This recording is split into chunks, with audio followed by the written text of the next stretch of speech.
that again.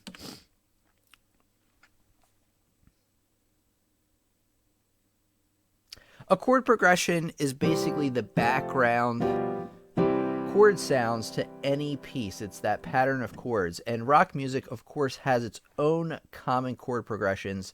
These are for the most essential, I feel. We're going to be talking about the 1-4-5 progression, the 1-flat-7-4 progression, the 1-5-6-4 progression, and then lastly, the 1-4-5-4 progression. And not only am I going to tell you about the progression, I also have an example song to play for each.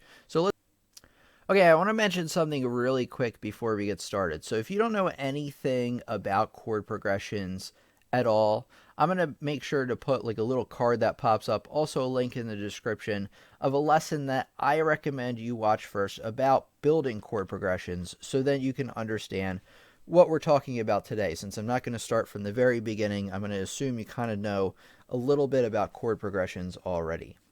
Okay, the first progression we're talking about is the 1-4-5 progression, and this is particularly found in early rock, as well as classical music, romantic era music. Pretty much music from the beginning of time has used this progression, and early rock uses it as well, since early rock really is a branch off of blues and things like that.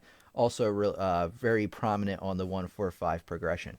A piece that exemplifies this pretty well is La Bamba by Richie Valens. Now this is, like I mentioned, an early rock piece, so this isn't anything, like AC/DC or anything like that. Okay, after the little intro here comes in the main part of the song, and we are in the key of A major on this one. So our 1-4-5 progression is going to be A major, then we're going to have D major, and then E major. And actually you can see that this progression starts right in the beginning here, A, D, E, D. So actually let me play that intro for you. Okay, so here's the intro with the 1-4-5 progression.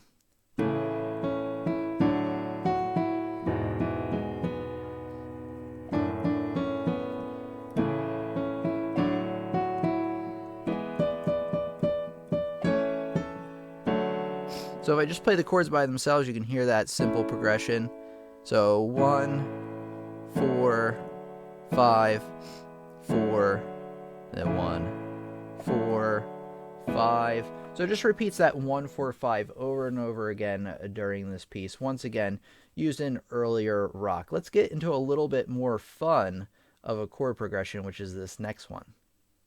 Okay, this next progression is the 1-flat-7-4 progression, and some popular pieces you're going to find this in is Sweet Home Alabama and of course AC/DC, one of my favorites, Back in Black. So basically, quite simply, this progression, you build it on the first note of the scale, then you actually go to the 7th note of the scale and you flat it. So that's where that flat 7th comes in case you're not familiar with that. You're actually flatting the 7th and then building a major chord on that, and then of course we're going up to the 4th note of the scale like that. So let's take a look at Sweet Home Alabama.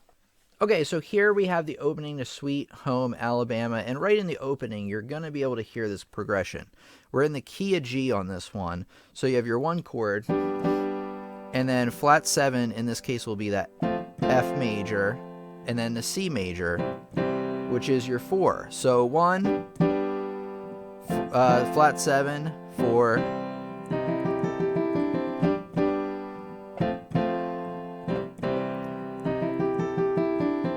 and then here it uses the same progression in the beginning, where the main song starts.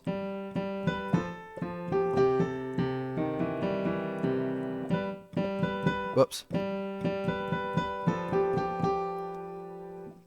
So you can even hear this progression in the main part of the song.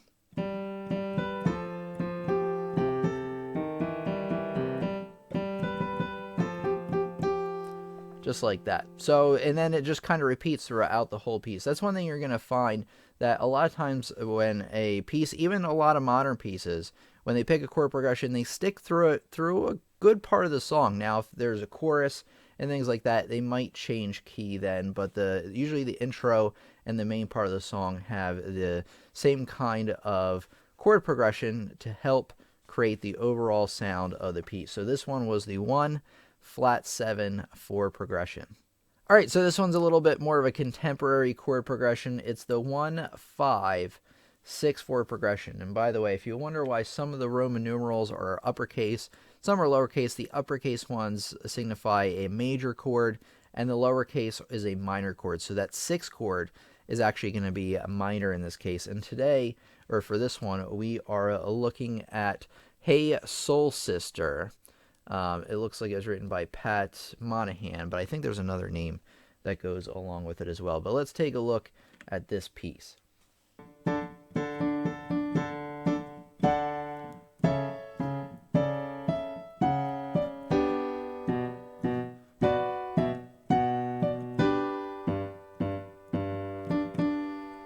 So there is the 1 5 6 4 progression used in Hey Soul Sister, as well as a lot more contemporary rock, maybe also getting into the little bit of a pop realm on that one.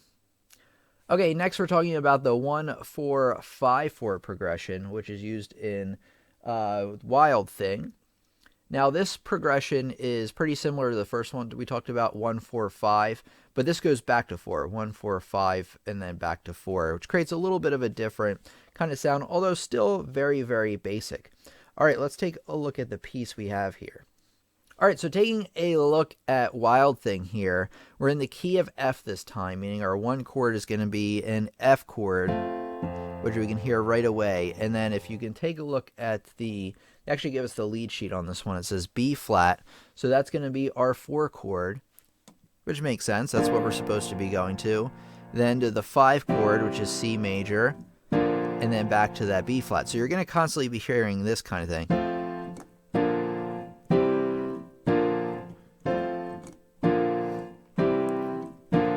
Like that.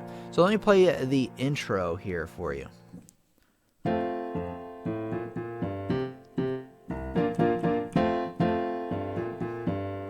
Yeah, let me kind of get the whole beginning here.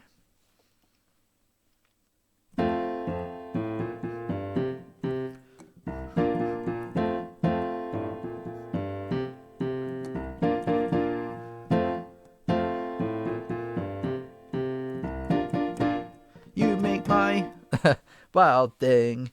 You make my heart sing. So that's where the beginning of the piece begins right there, and then it kind of repeats that same kind of progression over and over again. So there's a good example of that chord progression. All right, if you want to take what we learned in today's lesson into practice, what you need to do, I recommend 2 main things. One is look at the pieces you're currently working on, if they're rocks, tunes, and see if any of these chord progressions apply. Also, start looking through your music and figuring out what the chord progression is. This will really help you not only master your chord progressions, but be able to analyze the music you're playing a lot better. The main assignment I want you to take for this is I want you to actually play around with some of these chord progressions on the piano and see if you can begin to improvise with them. I like to do basically where I'm doing the chord progression with my left hand and a melody in my right. So if we're doing this 1 4 5 4 progression, we'll do it in the key of F just like Wild Thing was in. You know, I'm going to be playing the chord progression down here.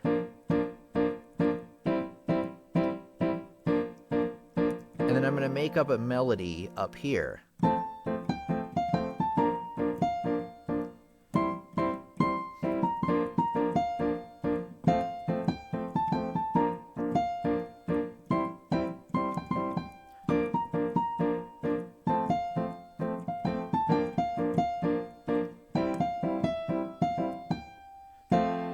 Just like that. And experiment with all the ones we went over today to see if you can come up with a tune in your right hand, chords with your left hand. This will also help solidify your knowledge of these chord progressions, as well as being able to put them into actual practice, putting all your theory knowledge to use. So this is your little assignment for next time. Let me know how this works out in the comments. I would love to hear from you.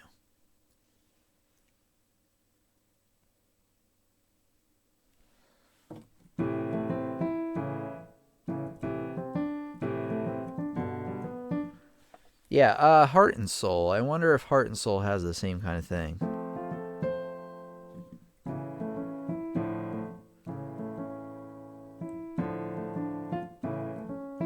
Yeah, it might have something similar. I'd have to look up that one. Okay, so I'm going to open it up for questions now. So just general questions, either about what we talked about today or learning piano in general. If you had asked a question before, don't worry. I'm actually going to scroll back up to see if I've missed any, and hopefully I'll catch your question on the second go through. I always like to get through the main part of the lesson first before I start moving on through all the questions. But so right now, what I want you to do is just kind of think of some questions you might have and then type them into the chat there. While you're doing that, I'm going to let you know about my website. So let me bring this up.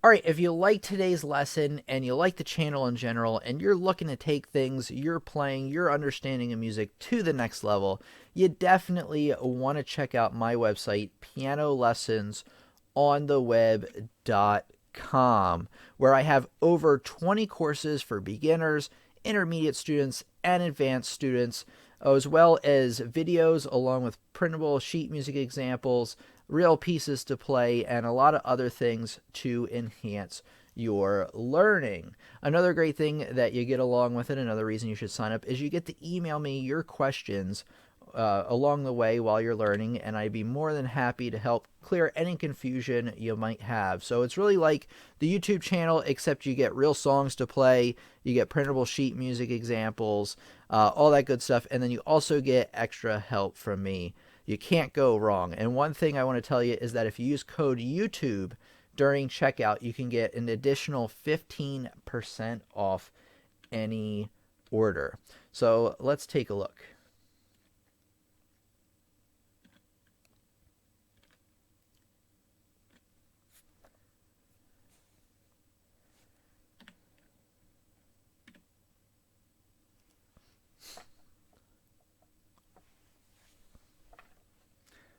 Okay, so if you want to see what courses we have to offer, you scroll down and you click Browse Our Courses, where you can see that we have a lot of piano courses already created. We have 9 of those already.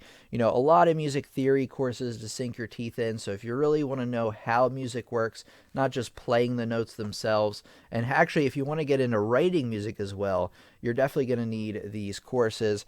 There's courses about learning rhythm, improvisation, sight reading, ear training, and really anything else that I felt would help make you a well-rounded musician. And remember to use that code YouTube during checkout. You can even use it with any of these course packs here.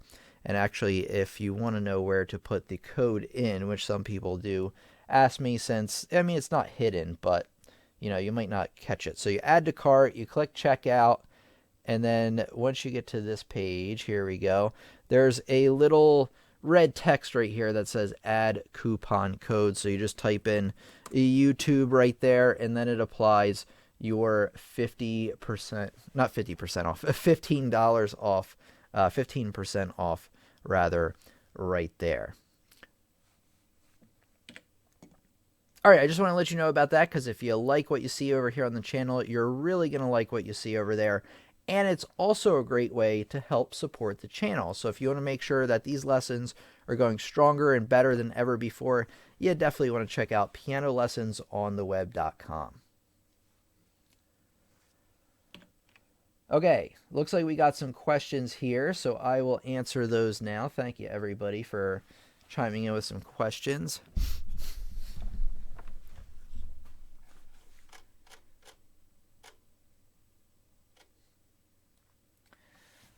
Do I see Bach Goldberg variations as being very difficult? It's definitely not something for beginners. It's not the hardest thing out there, though. But even if you are a seasoned piano player, it will take you time to get those down. Roberta, hey Roberta, I don't know if it's your first time here, but hello to you as well. Welcome to our wonderful classroom here on YouTube. Nikki, I remember La Bamba. Oh, that's right. I read that one.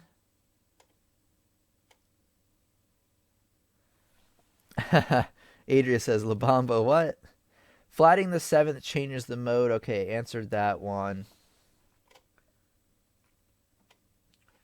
Okay. Tim, can you recommend a website where you can download music such as this? My music teacher is teaching old songs like On Top of Old Smoky. I want to learn more modern stuff. A great question. There's a few answers. I particularly like a website called musescore.com. Now, they don't have everything there. The reason I like this website is you pay, it's either a one-time fee or it's a once-a-year fee, and it's really not that expensive. I can't tell you what it is. Oh, wait. Well, it says Go Pro for $6.99 a month, but I don't think you need Pro. I don't know how much it is, but I paid for it. It really didn't cost me that much. And I love it because you can get a lot of the pieces. Like, let's look up Wild Thing. See if they have this. And a lot of times they'll have them here. So here they have Wild Thing for guitar. You can click on piano. Now that's Wild Things. That's from the movie, I think.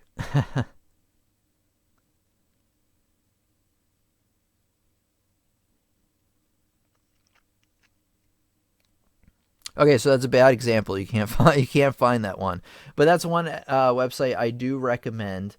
Another one I recommend. Now, this other one you're going to have to pay by the sheet music, which might be better for you. If you only want to get one or two pieces of sheet music, this is where you want to go. What is it? Musicsomething.com. Let's see. Let me type this in.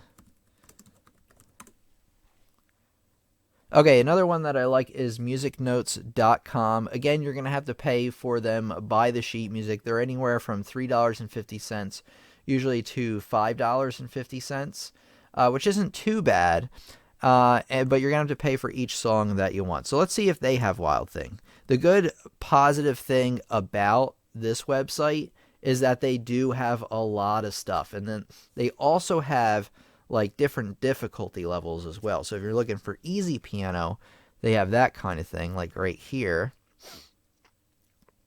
This one happens to be $4.99. This is actually the example we looked at today, but I could only get the first page for you because I would have had to pay for all the rest. So musicnotes.com is really good. Musescore.com most of the time is good. It's not as good, though, for really popular music, I think, because of the copyright issues and things like that that you'll find over there.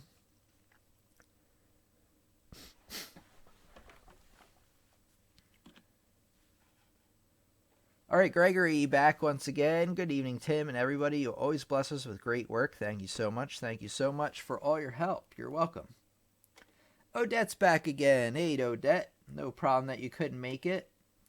Glad that you're here today. Danu is here. Hey, Danu.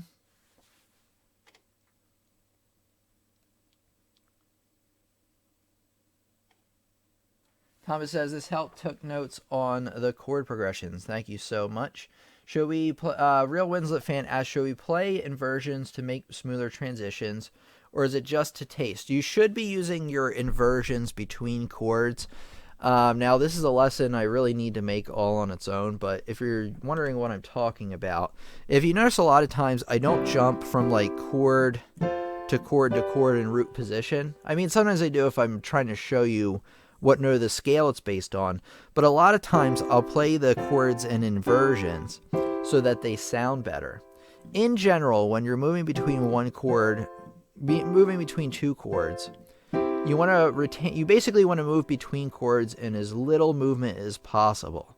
So you want to retain common tones is the first thing. So if you have C chord here, F chord here, they both have this note C in common. So I'm not going to touch that. I'm just going to leave it exactly where it is. And then I'm going to move these top two notes up by one to the next notes that I need to move them to. And that is what's called voice leading. It makes the music sound a little bit less broken up and more have flowing lines of melody throughout. Great question.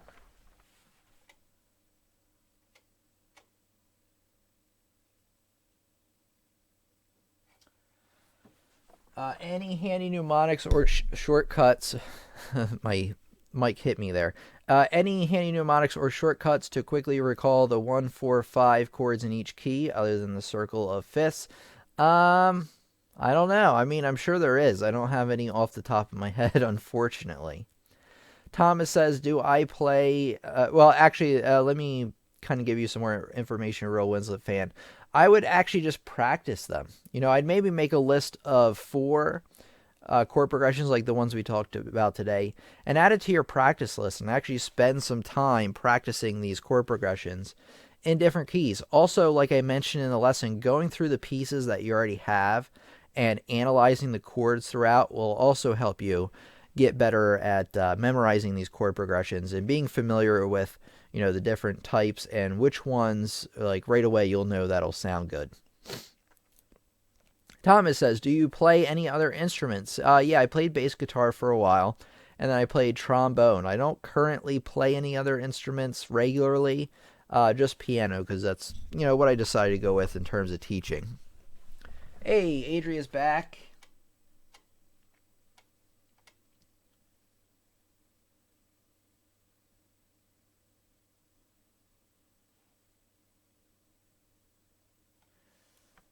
Okay, a few bits of music just off Amazon. That works. Well, I have to go, says LeBeau. Good night. All right, LeBeau, thanks for coming out once again. So sad that you have to leave a little bit early, but that's all right. I'm happy that you could come out and learn with us tonight.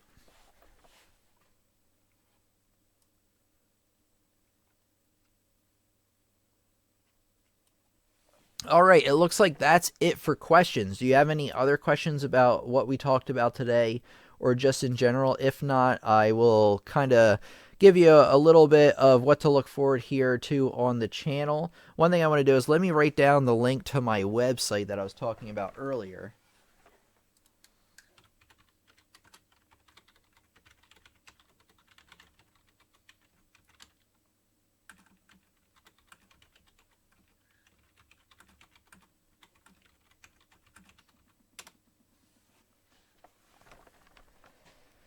Okay, Real Winslet fan asks, are the progressions the same in both major and minor keys? Well, the main difference, we talked a little bit about this. I'll have to make a real lesson on this in a couple weeks or so.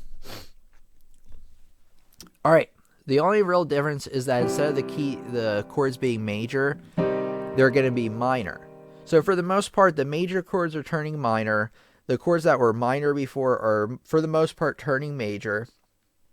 The 7th chord, which before in major was a diminished chord, is now actually going to be that flat 7, since you have that in the key. So the only one it really changes in terms of what kind of chord it is completely is the 7th. Other than that, you're switching majors for minors, minors for majors, and that 7th diminished, you're actually swapping for a major chord, which is a little bit unusual. Oh, the 2nd chord is also a diminished now instead of a minor. Like I said, I'm going to have to make a lesson just on this since it will be a lot to discuss. Hey, all right, Thomas says, I feel like learning other instruments helps expand your knowledge. I agree. When I was in music school, they made us learn every instrument. I mean, pretty much. I learned flute, I learned violin, I learned oboe, bassoon, the big stand-up bass guitar, regular guitar. What, strangely, I never played trumpet, but I did play trombone in the band. I did know how to play trombone pretty well. But you're right. Learning other instruments does help expand your knowledge. I still stick by, though, that piano is probably the most important one to learn, especially if you want to get into songwriting or anything like that, mainly because you have a lot of different voices going on at one time. And all that means is that I can press multiple keys with each hand. I could actually have a total of 10 voices since I have 5 fingers on each hand. I could even add one in the middle there. But I also outline, if you want to kind of come up with chord structure, this goes along with composition as well. But if you want to really understand how the chords are laid out for a piece, I also think that piano is the best, because if you play trumpet, really, like, you only play one note at a time on trumpet, right? So you really can't. I feel like it's a lot harder to understand chords and things like that without learning piano. But learning other instruments will certainly broaden your horizons. Drums expanded my knowledge on the piano. Just kidding. Now, it will... drums will expand your knowledge on the piano in terms of strict rhythm, right? So if you're a drummer and you're used to drumming out these rudiments and everything all the time, you're going to be able to play them on piano. At least hopefully you'll be able to convert that knowledge over. So there is some crossover. There might be not as much crossover with drums as there are with some other instruments, because with any other instrument you have not only the notes but the rhythm to go along with it as well.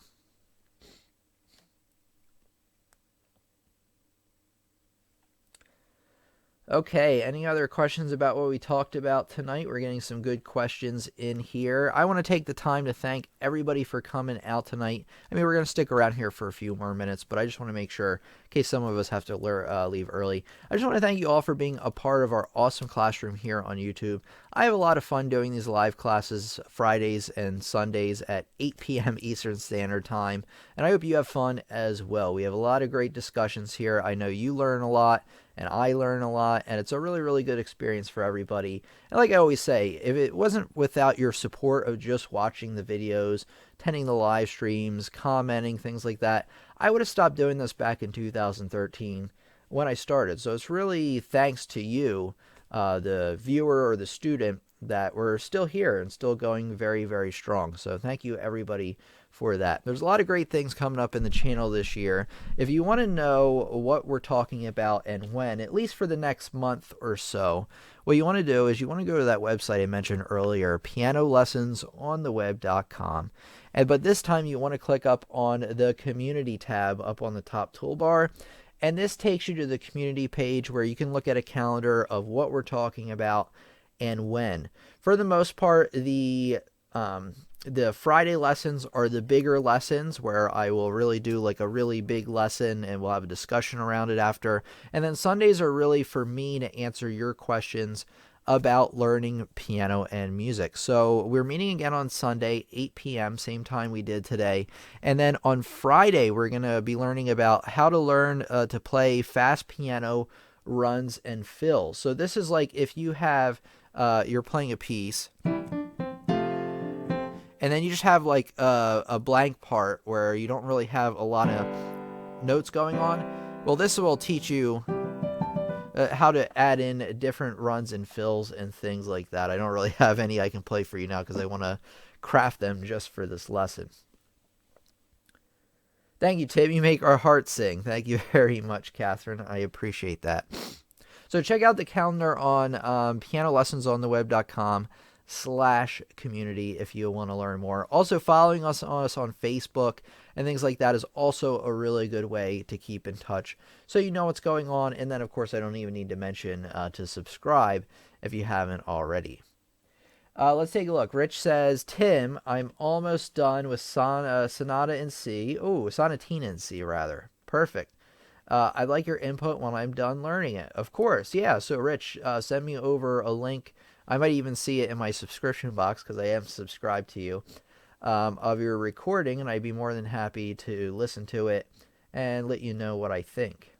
Same thing with anybody. If you want me to look at a recording that you've done, message me here on YouTube, give me a link to it, and I'll take a look. So long as it's not like 20 minutes long, but if it's just a short piece, I'd be more than happy to take a look at that for you.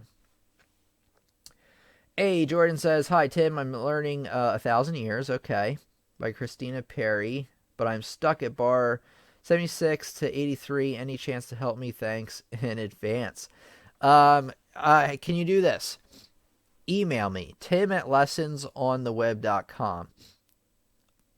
Without the P. So, let me write this in, actually.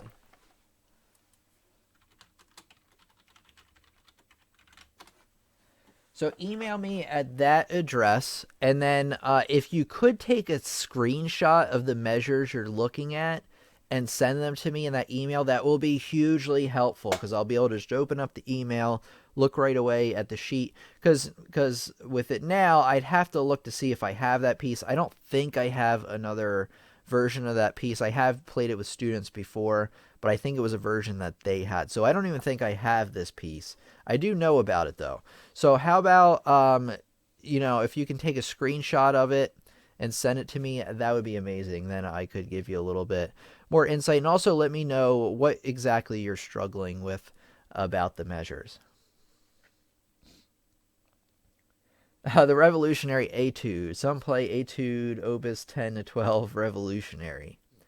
Set your fingers on fire, says Isaac. I agree. All right.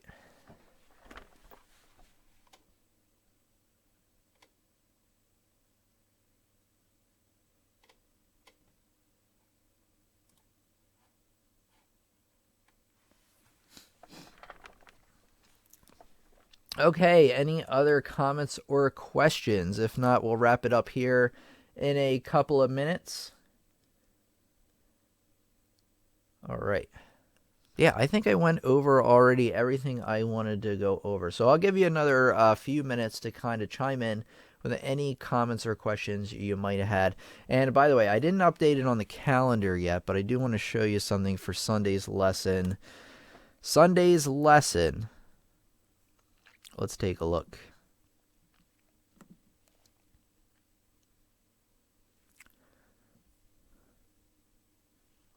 Okay.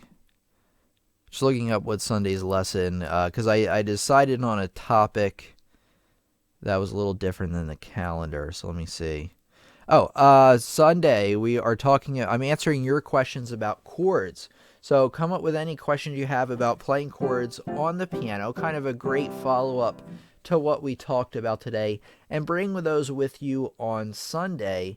And I'd be more than happy to answer your questions about learning chords, since they are very, very, very essential in learning how to play the piano. So check that out for Sunday.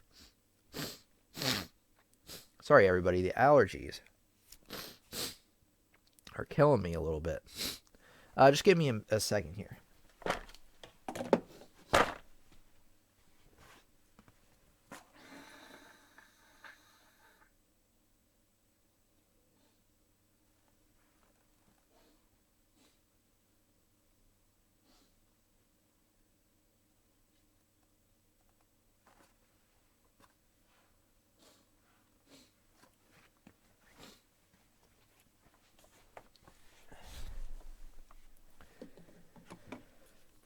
Okay, back again. All right, Nikki says, great to participate again. Thank you so much, Nikki. Again, I appreciate everybody's contribution to our wonderful classroom. Even if you just sit back, relax, and enjoy the lessons, that helps out a lot as well. And always feel free to, if you want to leave a little tip, you can leave a super chat.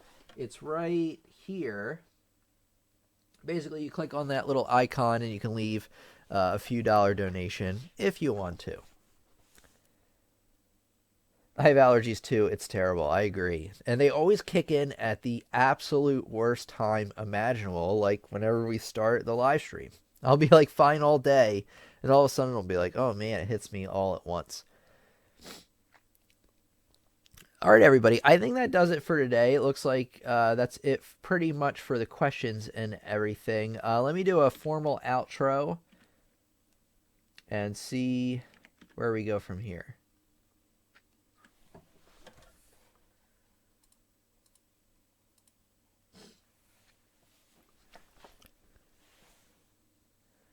Amarul says, well, it's a successful stream. Thank you very much. Oops. Okay, actually, I don't even really need that. Okay, if you like today's lesson and you want to learn more about playing chord progressions on the piano, I'm going to put a link to a wonderful playlist somewhere around me that will appear also in the description, as well for some great continued learning right here on YouTube. So I want to thank you for coming out again. This has been Tim from Lessons on the Web. I'll check you out for the next lesson. Thank you so, so much. Okay, I'm still here, but I probably will conclude the live stream here since it looks like we're wrapping up. Gary says he's allergic to work. I agree. Oh, Isaac says, any recommendations on composers I should listen to?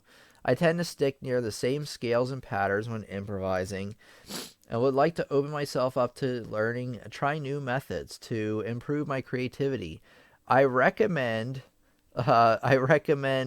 learning or listening to Chopin, because Chopin really breaks the boundaries of, at least at the time he did, of basically the chords and things you can use. You might even want to learn about the types of chords that Chopin used in his music. I'd have to make a whole lesson about that.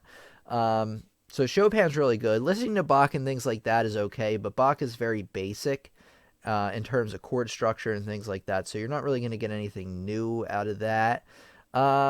You also might want to look into something called Impressionism. These are artists like Debussy. Let me write this down.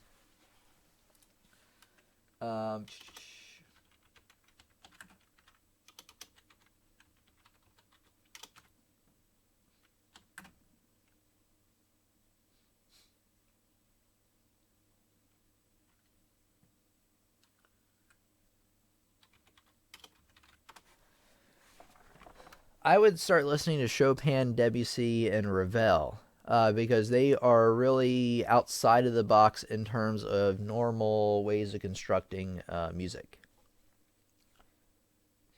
Bach is very basic. Well, basic in terms of chords used, not basic so much in terms of all the polyphonic stuff going on. In that type, it is pretty complicated. The 6/8 timing is great in Chopin. I agree, Thomas. And then I would start with that, and then you might want to start getting into jazz composers. I'm not admittedly as familiar with a lot of those, but I could look up some for you maybe at another live stream. Excuse me.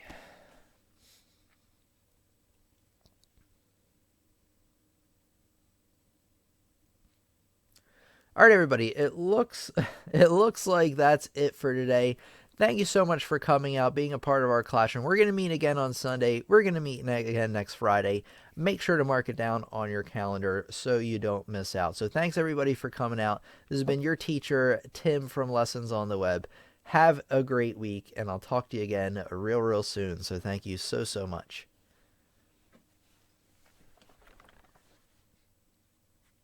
Oh, you're ordering that book I recommend. Oh, the jazz one. That's right. That was you. I was thinking about that the other day because that showed up in my Amazon recommended thing, and I was like, oh yeah, I remember looking that up.